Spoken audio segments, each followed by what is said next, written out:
So, the bit you've all been waiting for. Did our construction company make any money?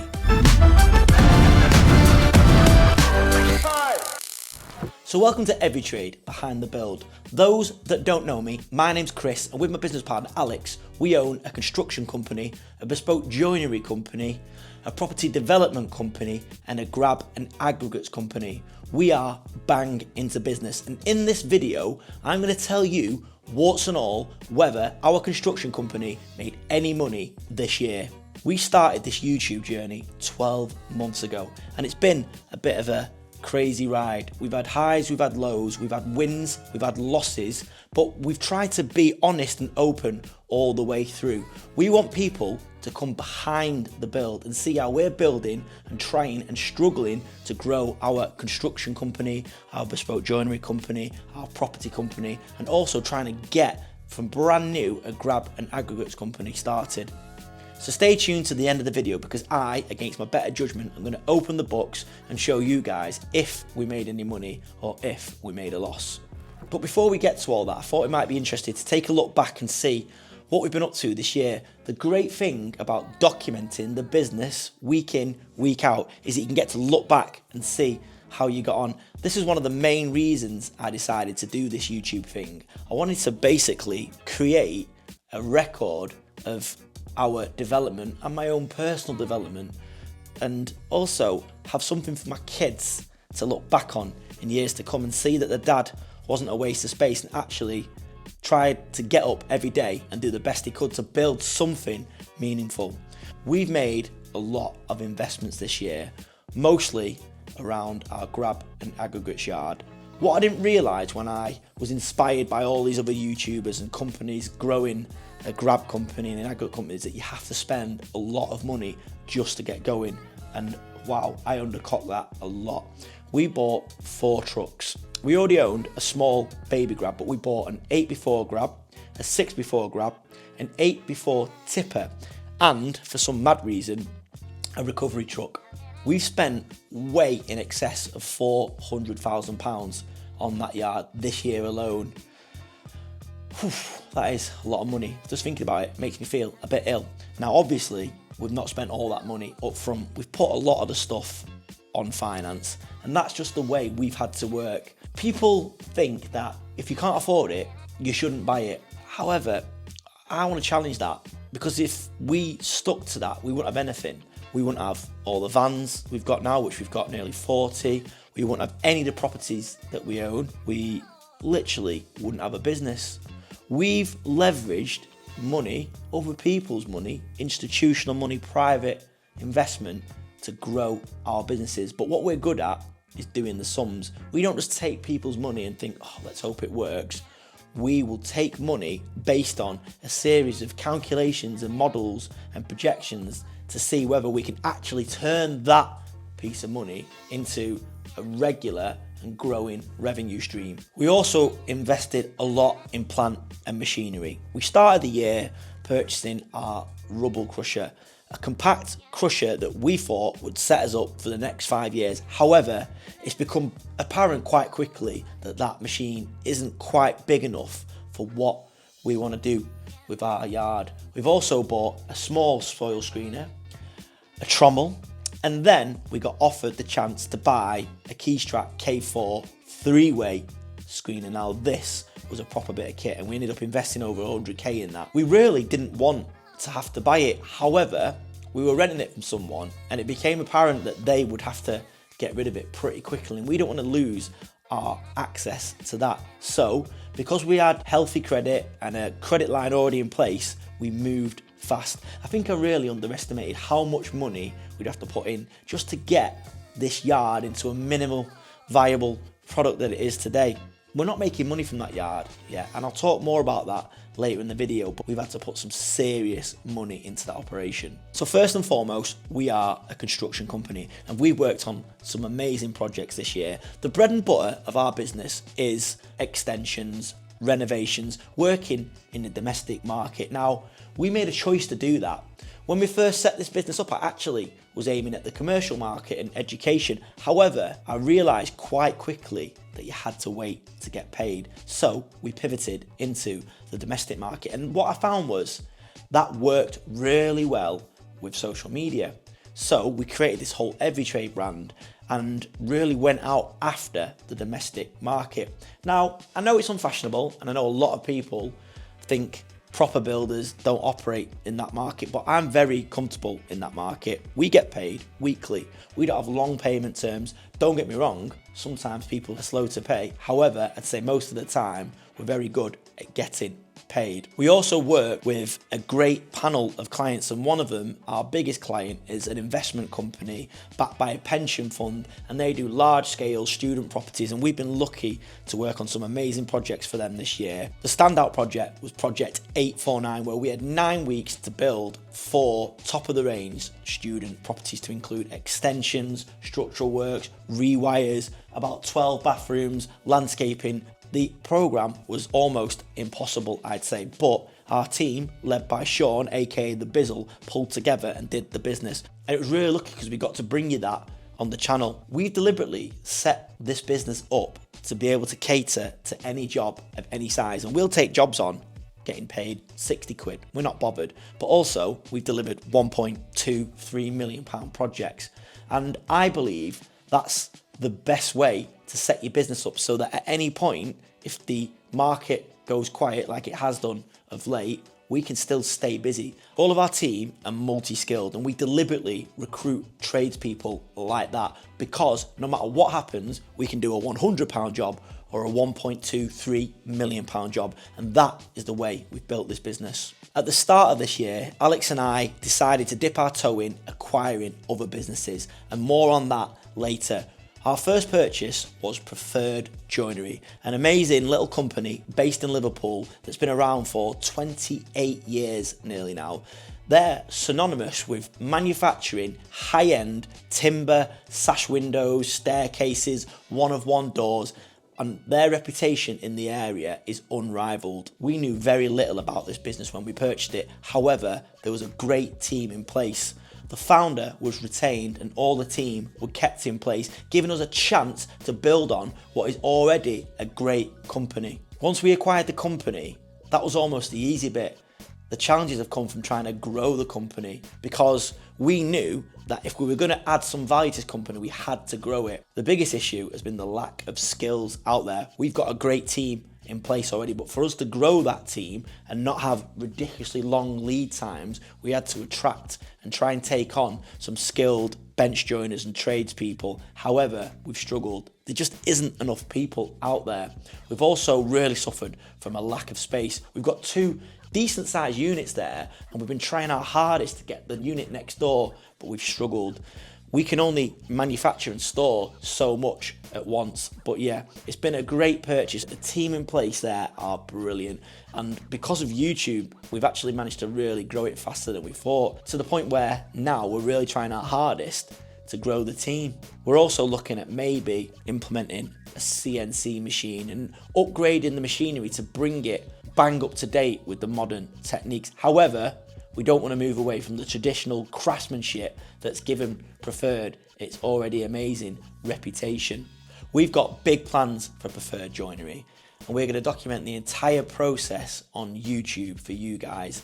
So we've launched a standalone Preferred Joinery YouTube channel. The first video just went live yesterday, and I'll put a link in the description, and maybe if I can work out how to do it, a link up here. So go and check out and subscribe to the Preferred Joinery page. Those that do watch our channel will know at the start of this year we recruited a multi-talented, multi-skilled mechanic and fabricator by the name of Dale, or as you guys have christened him, the human Swiss Army knife. He's been a revelation for our company, and why we did that was because we had a fleet of nearly 40 vehicles. Like I said, we were also buying HGV and our repair bills were through the roof, and I just thought, like I've always thought in business, why wouldn't I just in-house that? Why wouldn't I bring that in our control so that we can decide how much we're paying when we get our vehicles serviced and repaired? But then I put the advert out, I got quite a lot of interest. We tried one guy, didn't quite work out. We had one guy lined up, but then turned us down last minute. We stumbled upon Dale quite late in the process, and it worked out amazingly because Dale had this whole other skill set, like I've said, that really enabled us to plug loads of gaps in our business. He's an amazing welder, he's a great fabricator, obviously he's the mechanic, he's sprayed plant for ourselves and for other people. He's actually done some plumbing for us. He's been a great recruit, and like I said, our team are everything. I want to pay tribute to our team later on in this video, but yeah, Dale's been great and another asset that hopefully next year we can grow. I've got a vision for setting up some kind of auto repair or fleet repair company that offers brilliant services that are there when you need it with transparent pricing. I just don't think that industry is being that well served on a larger scale, but to get to that point we need to plough some money in. We really have invested heavily in what Dale's done. We've bought him the best tools, we've bought him ramps, we've set up a workshop, we've moved workshops. It's been a bit of a side project that I'd say has probably dominated a lot of my time, which arguably is taken away from my focus. What actually should be is on growing the wider group of companies, but I've enjoyed it and I really like working with Dale, and like I say, we've got big plans for 2025 with Dale.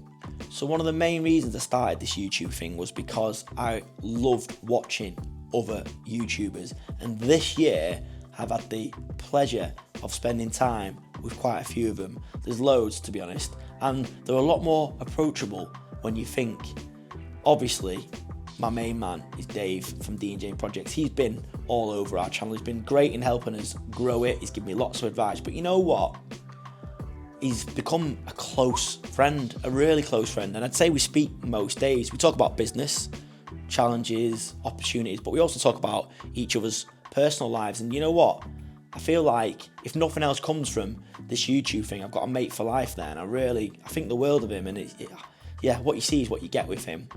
I also spent time with the Daneslow boys at Hillhead, where we all got together actually. But Daneslow boys, again, really nice, genuine people, and I love watching their stuff because you're just watching them trying to grow something that they are proud of and something that's really going to be there in years to come. And you know what? They're not afraid to have a laugh at themselves as well. I also met the professional struggler. He's what you see is what you get. Probably the maddest person I've ever met. However, he's a lovely, genuine guy, good at what he does. And you know what? If you're into mechanical, repairing, that kind of stuff, his channel is probably one of the best out there. I've also had the pleasure of spending time with Baz, the Fabber, and his brother, the director. Again, really helpful at the start of our YouTube journey. I was able to get Baz a little gift to get him on his way. And again, you're just seeing someone put themselves out there and try and grow something. It's been amazing. I feel like I gravitate towards those people that put themselves out there because they want to grow their businesses. I'm not confident on camera, and neither are a lot of the people that I've mentioned. However, we do it because we love what we do and we just want to tell the story and try and grow our businesses. I've also spent a lot of time with the Baxton boys. They're top lads. I watched their channel for a couple of years, and then to actually spend a day with them at Hillhead, we had a few beers, ended up back at my house here. And but yeah, again, what you see is what you get. We then arranged to do a five-a-side football match, and if you've not seen it, go have a look. We spanked them basically. But yeah, again, just two young lads trying to build something that they're proud of. And yes, the elephant in the room, Asheville. I absolutely love Asheville. One of the main reasons I bought trucks, started the whole yard thing, and also went on to start the YouTube channel was because of Asheville.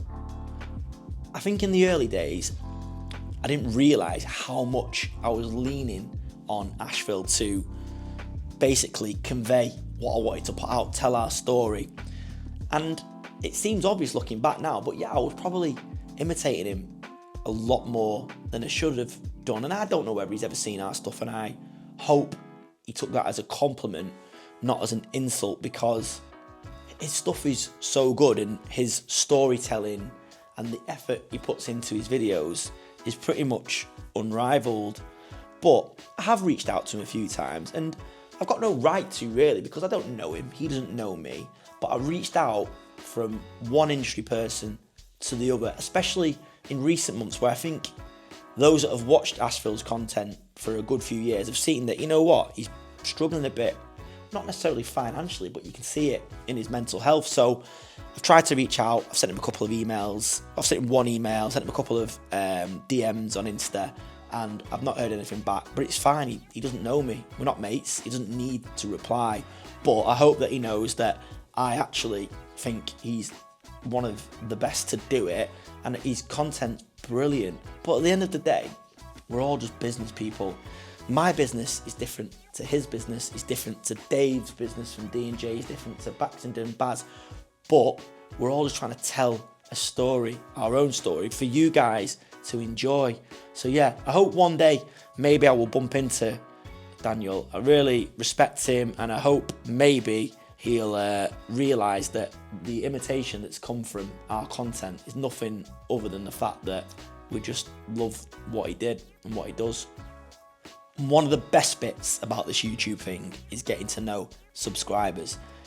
We've got a handful of really loyal subscribers that comment on every video, and you know who you are, and I absolutely buzz off getting to know you. Some of you have DM'd me on Instagram and we've had chats and stuff like that. I've done business with some of you. Some of you guys have actually invested in our property business, which has been unbelievable, really. Again, another byproduct from this. So yeah, please keep commenting, keep reaching out. It's amazing getting to know you. The whole sort of YouTube community, the good part of the YouTube community, because don't get me wrong, I've had my fair share of trolls, and I don't mind that. I don't mind people digging out little bits about our business. Some people have really given us good pointers that have helped us. However, when it gets personal about the way I speak or the way Alex speaks or the way I look, that does affect me. Not from a point that it hurts my feelings, but I think, why would you dig someone out for the way they look? It's just not acceptable. But for every troll or every negative comment, there's amazing subscribers, and yeah, it's been great getting to know you. So we've got our construction business, we've got preferred joinery, we've got a grab and aggregate business, and all the other little bits that we do, but ultimately they all lead into property. I'm passionate about people, normal people, tradesmen, builders, everyday small business owners becoming millionaires. Unless you invent something or come up with a really unique business idea, it's not going to happen unless you invest in property. Alex and I have gone big in property. We've got over 30 student houses now. We've got shops, we've got land, we've got developments that are in planning, we've got developments that have got planning that we're about to build, and that's all come from having cash flowing businesses that link back into property. And we bought a lot of property this year, and we're going to do more next year, and we might diversify. As I said earlier, it's been great because we take on private investment, and we've had some of you guys invest in us, people that had never met us, just watch our content, spoke to us on the phone, and then basically have done a deal with us. They're making money back, they'll make money back on their money, and we get to keep growing our portfolio. So that's been amazing. If you are interested in investing in our property side and getting to know us on that level, then reach out and we'll have a chat. Property will always be at the heart of everything we do, and next year we're going to spin off our Emperor channel and we're going to have a standalone property channel. So those of you that really are interested in property investment and development, then you're going to like that channel. I'll let you know when that is going live. But yeah, we'll always keep investing and we'll always keep buying, because that's how you get generational wealth. So yeah, we've got all these businesses and we love them all very much, but there'd be absolutely nothing without our team. I think that is probably our secret weapon. We've managed to put together a team of elite operators, in my opinion, tier one, be it tradesmen or people in the back office, like KTM, who's my right hand man. I'd be lost without him. He's one of my best mates, but he knows how I think. He'll finish my sentences. I trust him with access to all our money. He's just there when I need him. He's unbelievably reliable. He backs me. He's been with me through highs and lows, and I love him to bits, and I feel that we're so lucky to have him on our team. 𝗕𝗨𝗟𝗡, our in-house architectural technician, but also we're trying to develop his skill set into other areas, including project management, estimating. He is a great guy. He's great for morale. He's good at what he does, and I love having him on our team. I also work with our kid, my brother Jay. It's hard working with family, trust me. I could give you a load of stories about the difficulties of working with family, but me and Jay have always got on so well. There's a year and 4 days between us. He turns up nice and early every day. He grafts, he's a good lad, and he's loyal because he's family, so I love working with my brother. Danny, our estimator, the man that's too good looking to be on camera. I wish you guys could meet Danny, but he just doesn't want to be involved in the YouTube thing, and I respect him for that. But his role is really interesting to the granular level about how he works out how many screws we need on a job. We price up so much work, and we win a lot and we lose a lot. He prices up work for other builders. I think that part of the business is so important, but I do respect his right not to be in these episodes. But maybe, he said if we get 1 million subs, which is a long way off, he'll come on camera. So hopefully by the time he's 164, you might get to meet him. And to all the tradesmen, we've got a great team of tier 1 operators that I've recruited over the last 15 years. Bizzle, who again I want you to meet more of because he's a great guy. He's running our 𝗕𝗨𝗟𝗃 project for us at the moment. We've also got Tim. There's so many, there's too many to mention. Matt Gratty, Phil Payne, names that won't mean anything to you guys, but they mean everything to us. And I'm hoping next year, as we really drill down on the construction part of our content, you guys will get to know those guys and love them as much as I do. So, the bit you've all been waiting for: did our construction company make any money? So, a few caveats. What I've done is I've run off a profit and loss from our accounts package for this calendar year, which ties in when we started this YouTube journey. So January 24 to the end of December 24. Our financial year actually runs to the end of March. So it's not really going to tie in with our audited accounts, and these do need auditing. They've got to go to our accountants. They've got to do their weird thing that we pay them lots of money for and make it all make sense. But I think the headline figures are about right. So, turnover, the sexy number, or so people will lead you to believe. How much sales did we do? Well, the number is £4,322,061.86 British pennies, excluding VAT, which is tax that goes on that we collect on behalf of His Majesty's government. So yeah, 4.3 million. That's actually a tiny bit down on last year. And I think the reason that is because we decided we wanted this to be a smaller yet better company. We actually had over 60 tradesmen last year, and we've reduced that right down to about 35 this year.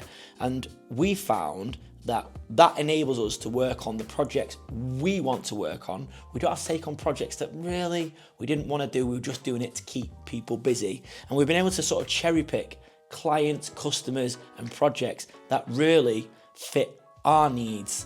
So yeah, I'm not surprised that turnover's down a bit, but I'm actually quite pleased it's not down that much. So it shows even with less people, less services, we've still turned over quite a lot of money. And obviously into the mix here is the grab and aggregates revenue, which that's revenue, not profit, by the way. So yeah, that's obviously bolstered it up, but that hasn't been a great deal of money. 4.3 million, I think that's about right. I think this company is a £5 million turnover company maximum, because in the UK you don't get that many scaled up domestic facing building companies. You get your big tier 1 companies that build infrastructure projects and things like that. They turn over billions, but that's not us. I don't want to be that. We'll never be that. I think that our sweet spot is in and around £5 million in turnover. The crazy thing is you can get one job that's £1 million that basically adds 25% to your turnover. So it's a bit of a misleading figure, but it tends to balance out year on year out. So 4.3 million, excluding VAT, turnover, sales. I'm pretty happy with that. But how much did it cost us to generate those sales? Well, there's a few standout line items here, which I guess you would expect being a building contractor. So building materials, big number, nearly £1.4 million on building materials, again without VAT. Labour and staff and subcontractors is a big number as well, well over £1 million. And then you've got things like insurances, which have really gone up this year because we've took on HGV, so that's your fleet, your public liability, your employer liability, other bits and pieces of insurance that we've got. That's over 70k now. So yeah, that's definitely a figure I want to keep an eye on. And then you've got your yard rent, unit rent, things like that, that basically don't generate your money, but they take away from your profit, but you need them to operate. Yeah, so all told, there's a few figures on there that I definitely want to take a look at next year. And there's a few things where I think we can reduce them. But I know also that things like building materials and staff will go up with sales and turnover because they are your cost of sales. That's what it costs you to deliver the sales. So yeah, all told, our total expenses are £3,879,281.15. I'm happy with that. It is what it is. It's a big number. It's crazy. To think I started this in my spare bedroom, those kind of numbers blow my mind. And when you add it into the wider group, we've got preferred joinery, we've got the property side, and all the other little bits and pieces that we do, you know, it's a decent size group of companies. But we're not doing it for turnover, and we're certainly not doing it for expenses. What did we make in profit? Now, the mathematicians amongst you out there have probably already done the maths. However, according to this profit and loss, which I say is only a snapshot, it's got to be audited, there'll be definitely amendments to this, that reckons we generated an operating profit of £442,780.71. Basically just over 400k. That's good. I'm happy with that. I think that is a healthy amount of profit considering how much money we have tipped back into this company this year. We have reinvested a lot of money. Granted, like I've said, we've done a lot on finance, so it's not like we've had to pay for things outright, but we've had to pay a lot of deposits, we've had to have a lot of one-off charges, we've had to buy stuff where we've not had credit. You know, we've spent absolutely thousands, tens of thousands of pounds in concrete blocks, for example. So there's going to be one-off costs this year that hopefully we won't have to spend again next year. But 442 grand, yeah, I'm pretty happy with that. Now, out of that, there's a lot to come. Dividends, I don't get a salary, I'll get a dividend if we make some money. Obviously, we're going to be handsomely taxed on that figure too. So, by and large, I'm happy. I've had years in this business where I've made losses, heavy losses. There was a year, 2017, where we made, I think, like a 300k loss for various reasons. We got knocked by a customer, did some bad business dealings, and that was a tough year. And it's all about survival when you're doing that kind of thing. So yeah, when I see any kind of green positive figure, I'm happy. And it gives me hope that we can build this group of companies into something that could last beyond me and Alex, beyond my kids, beyond Alex's kids, that can last for generations, build a brand that will be here in many years' time. And, you know, if YouTube's still about, which it should be, people will look back, or even I will look back at these figures and think, you know what, we were doing something good there, we were making profit, we were generating employment for people, we've had people develop their careers with us, people have bought their first houses from working with us, people that have been on dream holidays. Nothing gives me greater pleasure. So yeah, if we can keep generating profit, we won't go far wrong. And remember, I've said this before, profit is not a dirty word. That is the reason we do this, not for turnover, not for just because it feels good. We do it for profit, because without profit, all the nice bits don't come. So yeah, pretty much a good year. It's been interesting looking back, not only through the figures of the last 12 months, but also the content we've created for YouTube. There's over like 100 hours of content out there now. You can really see not only mine and Alex's development on camera, but our businesses' highs and lows, warts and all of where we've been on this journey. And it's interesting for me to watch, and I was there. So what are our plans and aims for 2025? Well, predominantly, Alex and I are going to be acquiring or trying to acquire businesses, like what we've done with Preferred Joinery. Businesses in the area of construction that provide synergy to what we're doing now. We believe that we can become other businesses' biggest customer overnight, and we want to bring that in-house. So if you guys are looking to sell your business, or maybe you fancy being part of the EveryTrade group of companies, then get in touch and let's do a deal. Property. Alex and I are going to really drill down on our property portfolio this year. We believe that if you really want financial freedom, if you really want to become a millionaire, if you're not already, then property is probably your best bet. We believe it's our best bet, and we have really doubled down on that. We've got no plans to retire, but should we do at some point, Alex and I believe our best chance of financial freedom is from property. You get an appreciating asset that's going up year on year, but also it's giving you essentially what is a passive income whilst you're living your life, your normal day-to-day life. So yeah, we're going to really grow our property portfolio. For the construction company, I want to focus on winning bigger projects. I want to go for projects that will challenge us and are fun to do. I also want to develop a new build team and really drill down on trying to win more new build projects. We do new builds now, as you've seen. However, I want a team dedicated to doing it. The yard. So I know you guys love the yard content. I love it too. A lot of people tried to warn me about setting up a grab and aggregates business, said trucks and yards are a disaster and there's no money in it. You know what? They might be right. We've had to put tens and tens of thousands into just setting up that yard, as I mentioned before, more money than I thought we had, to be honest, and it has really caused strain in other parts of the business. However, I deeply believe that recycling, making a sellable product from waste and being our own biggest customer is the way to go. So again, I'm going to really drill down and get that yard standing on its own 2 feet and get it profitable, and I'll bring it to you guys on the channel. Most importantly, what I want to achieve for 2025 is to have fun in business. Business isn't often fun. Trust me, it can make your hair fall out, it can make you cry, it can ruin your life. And I've experienced quite a bit of all that. However, it doesn't need to be that way. If you surround yourself with like-minded people, people that are fun but professional, people that come to work and want to build something but have a laugh whilst they're doing it, then you can't go wrong. I work with some of my best friends. However, we know that when it comes to it, we work hard and we get the job done. So my main aim for 2025 is to just have fun in business. I hope you've liked this video, guys, and I hope you've liked being on this journey with us this last 12 months. If you like this video, just click the like button. If you're not subscribed, please just subscribe.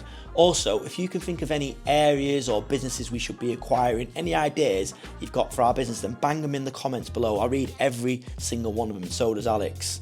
Come back soon, because we have got a fresh take on construction content coming your way. We're really excited about our plans for this channel next year. Have a great rest of the day. Enjoy your new year, and I'll see you on the other side. That's what newsreaders do, innit?